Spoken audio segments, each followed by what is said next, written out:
you think it'd be more palatable for people if it was a Casey Anthony series, like a dramatic series, instead of a Casey Anthony documentary? Are you asking me if more people would watch it than boycott it? Yes. Absolutely. Yeah. And who would play Casey Anthony? Now that's a good question for a different episode. Hi guys. What's up, everybody? If you are joining us, I am Nicky Trendz. And I'm Manny Oso. And you are listening to Bubble Bath Stories, your favorite 15-minute podcast. That's right. All right, let's just rip the Band-Aid off on this one, shall we? Well, last month, a lot of things premiered on streaming services. Mm-hmm. But one thing in particular that got a lot of people puking, basically. Peacock decided to come out with a is it a documentary? It's a docu-series. A docu-series. So there's 3 parts to it. And it's basically following Casey Anthony and where she is now, stars, where they are today. I don't even know, can we joke about this? It's really tough. If you have a sick sense of humor, then this is your episode. So, literally, if you're born in the last 10 years, you have no idea who this lady is. If you're the same age as us, you already know. Yeah. She was accused of killing her kid because she wanted to continue a life of partying. Yeah. She somehow was acquitted of the charges and moved to Florida. Early 2000s. Yeah, you can get away with anything. Florida. And now, she's been out of the spotlight for a decade? Yeah. Or so. A decade exactly. 2011 was the last time she made any kind of public appearance. And so Peacock found her, and now she's got a documentary. Yeah, and so the documentary, I've been debating about what exactly this documentary is about because, it's not exactly about the daughter, and it's not really about... Okay, so when it started, I said myself to you that I think they wasted a lot of time on the first episode going over the case and going over the steps of how they put her in jail and everything for the amount of time that they did.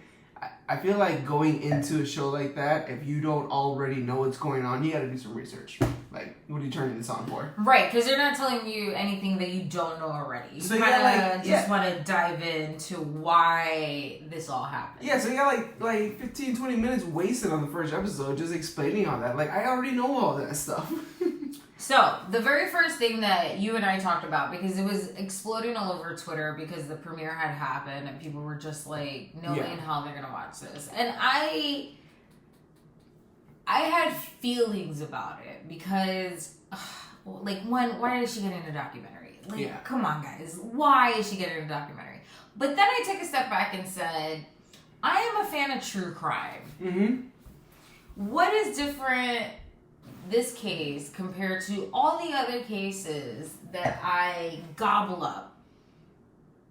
Jeffrey Dahmer's thing on Netflix, although people protested it, it was more the families that were protesting of the victims and maybe some other people, but still got watched.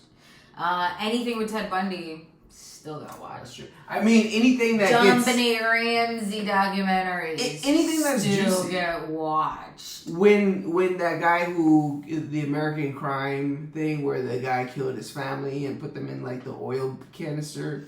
Yes. Everybody gobbled that stuff up. Right. But he doesn't have a documentary.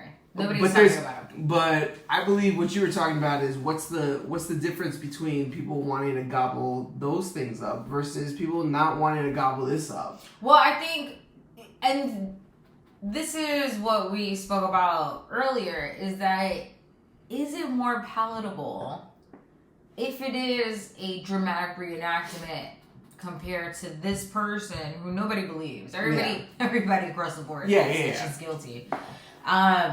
Really hearing her side of it. It's almost like nobody cares about where her side is because you're not going to offer anything new.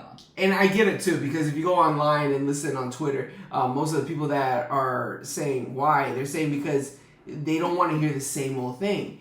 And honestly, if you watch the first episode, it's a lot of the same old thing. Yeah, but I want to go into this. One of the reasons why we were kind of going back and forth about watching it, we watched the first episode, was that, is she making money off of this? Yes. Is this documentary a way to help her make money? Yes. And unfortunately, at the time of this recording, we were unable to verify if Peacock actually paid her. Now, in the show, the first thing out of her mouth, she doesn't have any creative control, which is great, because if she doesn't have any creative control, that means that she isn't going to get paid on the back end or any kind of deal like that. Mm-hmm. Also, it's very important that when you do documentaries, you aren't paying the people that you're interviewing, because it kind of fucks up the integrity of the interview and it kind of makes it one-sided.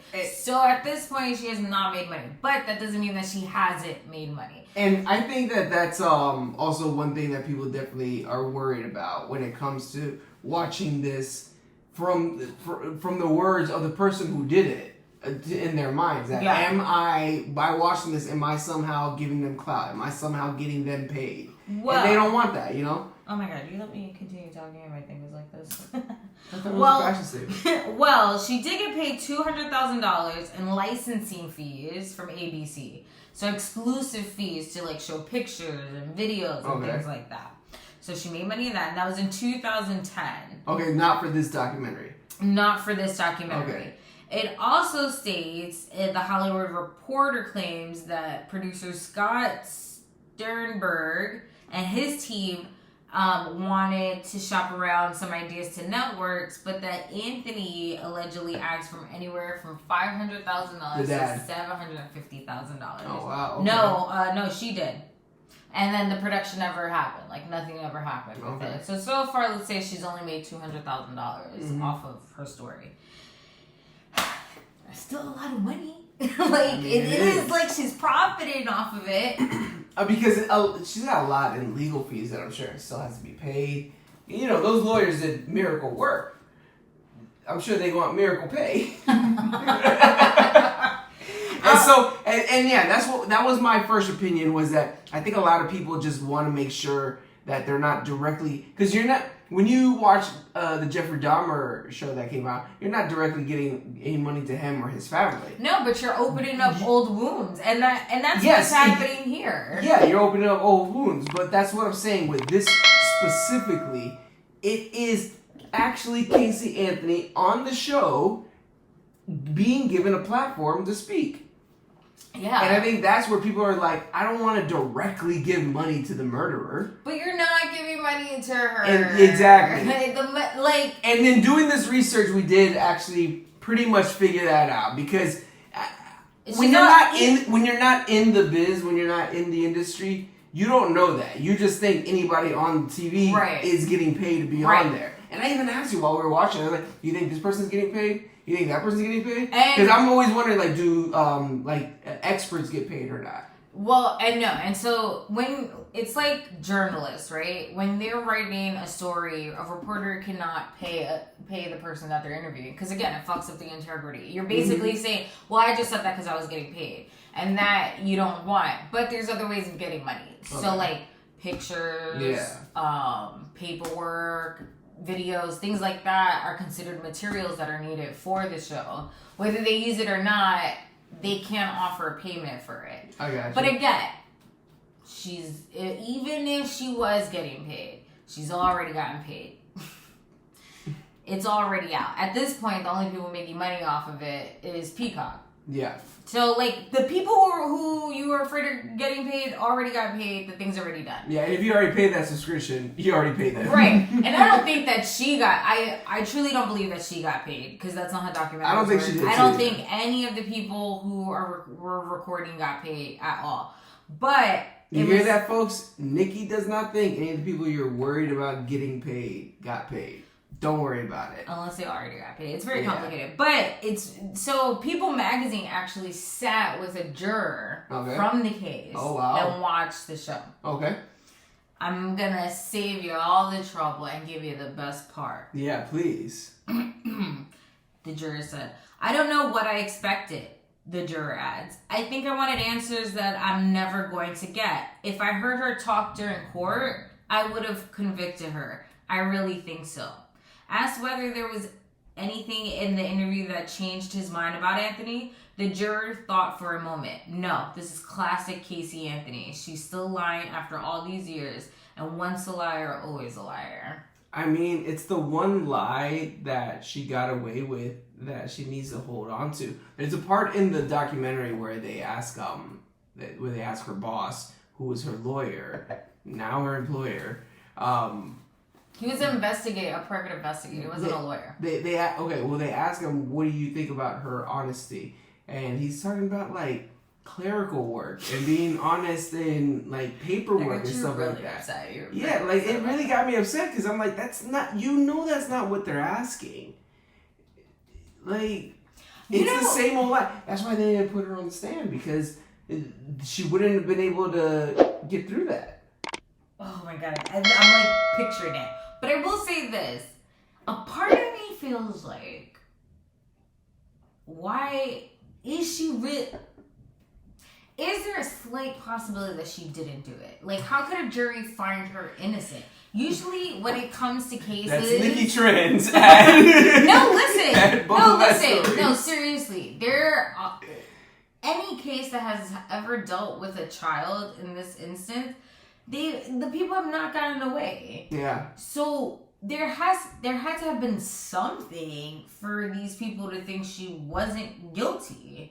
Like, why would you need to hear her talk? All the evidence is there. Everything that they're throwing at you is there. Why would you need to hear her talk to know if she's guilty or not? It's a lot of damning evidence too. What do you think about the whole fight? So she is not backing down. She firmly is 10 toes to the ground, saying that her father, raped her, and that her brother sexually assaulted her, and that her daughter is a product of rape. How do you? Well, no, because if you watch the end of the first episode, she clearly states that that's not her dad's kid. Yeah. Well, no, I didn't say it was her dad's kid. I'm saying, do you believe the allegations that she's giving about her father, about her brother, the fact that she's saying that the pregnancy was a product of rape? A lot of those things, I'm not going to sit there and say that they're not within the realm of reason and within the realm of possibility. Mm-hmm. The problem that I cling on to is that what does that have to do with the death of the kid? And, why? At this point, we know what you did. We know how the child died at this point. Yeah. At this point, we know where, you don't need her story to know what happened at this point. Mm. What bothers me is that even with this first episode, it ends with, she says nobody ever asked me why. Bitch, everybody's been asking you why. But you made an interesting point. So they were playing the 911 calls, and she's very, the mother's frantic, and she's very, chill. And you made a point saying that you can understand why she would be like that. Yeah, so there's a point in the 911 calls when they first come out that when she got arrested and she calls her mom and she's like, oh, hey, I saw that you were on the news talking about my involvement. And that her mom's worried, saying, oh, well, everybody's saying that you don't look worried, that you don't look like you care like a mother would act. And so I paused it and I turned to Nikki and I say, I'll be honest, I'm not on her side, but it's hard not to sit here and think about a handful of people that I know that are very analytical and would probably react, not killing their kid react that way, but in traumatic situations, they don't cry and they don't get emotional. They get more like, what am I going to do? How am I, what's got to happen next? What's got to happen next? Somebody who killed their kid and didn't want to kill their kid, and it's still, even if you killed your kid, that's why I was saying, it is weird, because you would think she would still be worried about being caught. It felt more like she was worried that she was being inconvenienced. Ooh. Do you think the father had something to do? I kind of do. The more I think about it, the more I think it's believable that So here's, I mean, if you guys want to hear what I think happened, I think she confessed to her dad. And I think her dad was like, all right, let's fix this. Should we tell mom? No. Don't tell your mom. Don't tell your mom. Figure something out. All right, Dad. And they were probably like in his office, and she turns around on the chair and like, let me look up how to get rid of a dead body. No, don't do that on my Google computer. On my Google computer. Yeah. And so I think he may have tried to help cover it up, but to the certain point where when the lawyer was like, the only way she's gonna get out is if we put some kind of sexual abuse angle on this. He was right there like, whoa, I did not think it was gonna go this route. Interesting.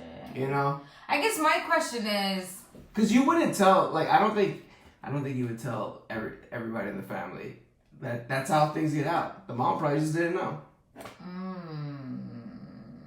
I don't know. Because they show this interview of the parents arguing with each other on live TV, and it's cringy. And so you wonder, is there something else going on besides, like, to answer for what's going on here? Is it a possibility that... And what sucks is that it's because this documentary came out, people who watch it, who are just going to be like, I'm going to watch it to see what the hell it's about, they eventually are going to lean to the side of like, well, that sounds plausible. That doesn't sound completely out of especially younger people, if they weren't around when it was all happening. They're going to... I gotta tell you this. How did she get away? Is she really that smart to fucking get away with murder? If it wasn't so sad, it would be a really entertaining drama series. Like, you got like 4 or 5 seasons of that. I just like, it's starting to feel like these documentaries are almost teaching future killers how to be better at killing. Yeah. It is pretty nuts when you do these on people who have gotten away with things, because then you are. Because hey, when the guy who hijacked the planes got away with it, other people started hijacking planes. Who hijacked the plane? DB Cooper. When he hijacked the plane, other people started doing that because they found out he got away with it. So you're gonna have to say offline. Okay, DB Cooper. Look it up. Anyways, you're right. When you put that out, it is almost worrisome thinking, hey, other people are going to use that as an example of how to get away with it. And I guess the other question is when is true crime too true? Like, when do you, like, go, where's your boundary at where you go, oh, I can't fuck with that. That's, I don't know, I can't listen to that. I can't watch that. That's too real. If caseyanthony was behind bars, do you think it would be more palatable to do a docu-series about it? You think it's because she's free that people... I don't think people want to hear from her, period, even if she wasn't jail. If it's not to say why she killed it, why she killed her child, who killed her child if it wasn't her, if it's not giving answers that people want, I don't think people would give a fuck. That's like Yolanda, the lady who killed Selena. Do you fucking want to hear why she killed Selena? No. And she's about to be released from jail. Yeah, she's about to get out soon. You know, like, it kind of... Here's a quick list of people about to be released from jail. It's just kind of it's like, when is it too true of a story for you to glamorize it, I guess. You look pretty shocked when you found out she had a roommate. Yeah, this bitch has a roommate. You know, I get that you have to move on from your life, but like, who the fuck is your roommate? Because, no offense, I'm not roommating with the most hated woman on earth. Yeah. And then, like, imagine those arguments. Like, hey, did you do this? Of course I did. Did you? Yeah, like, what the fuck? Did you? She stole checks from her friend. Yo, that I did not know about that. And then when they asked her why she did it, so she just said it was a shitty mistake. That doesn't explain why you did it. How do you steal somebody's checkbook? Oh my god, the people who are auto listening to this, they're gonna have to turn down their volume. Yeah. I mean, it's just kind of crazy. I agree there's always two sides to the story. Yeah. But it's at what point do you become ready to tell that other side? That's the problem. There's two sides to the story, and her side has not been told because she's just lying about stuff. I'm sorry. No, she's just lying about stuff. I mean, it's just lies. The documentary did say she went to therapy for 10 years. I feel like that, and it is, psychologists and experts have said that it is possible for pathological liars to not lie anymore. Do I believe that? Not 100%, but I'm a liar. I'm telling you the truth. I mean, that's soul sentence. There's the sentence. There's the riddle. I'm a liar. I'm telling you the truth. I think the other thing that no matter what is, why did you wait 31 days? Yeah, that's it. That's really thing. Okay, this is gonna sound terrible. Okay. If she did kill her kid, and she would have called the next day or whatever and said this, do you think the outcome would have been the same as her? Do you think, let's say, instead of waiting 31 days, she waited 1 day, all this stuff happened. Do you think she would have been convicted of murder, or do you think she would have gotten away? She waited 31 days and did not get convicted. She would have been convicted of murder. After 1 day, right? Because the kid had the duct tape on its mouth. And the baby was in the car for 30 days. That's why the cadaver dogs... Yeah, she would have been in jail.